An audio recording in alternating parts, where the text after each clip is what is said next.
Ito guys, nandito ko sa ano, sa Santa Anastasia,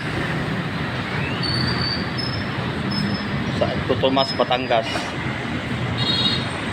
Ito yung ano, ilalakad ko hanggang doon sa pinagtatrabahoan ko.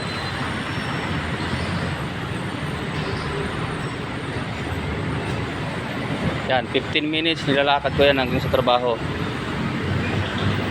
Ganito ka-traffic dito.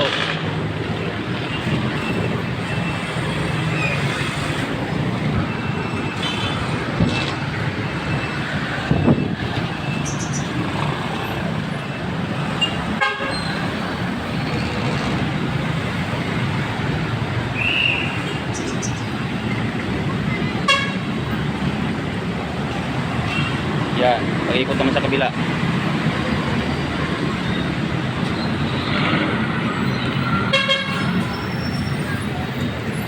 Baba na tayo. Tayo makauwi na. Lakad dito sa pababa. Ayun, nakababa na ako.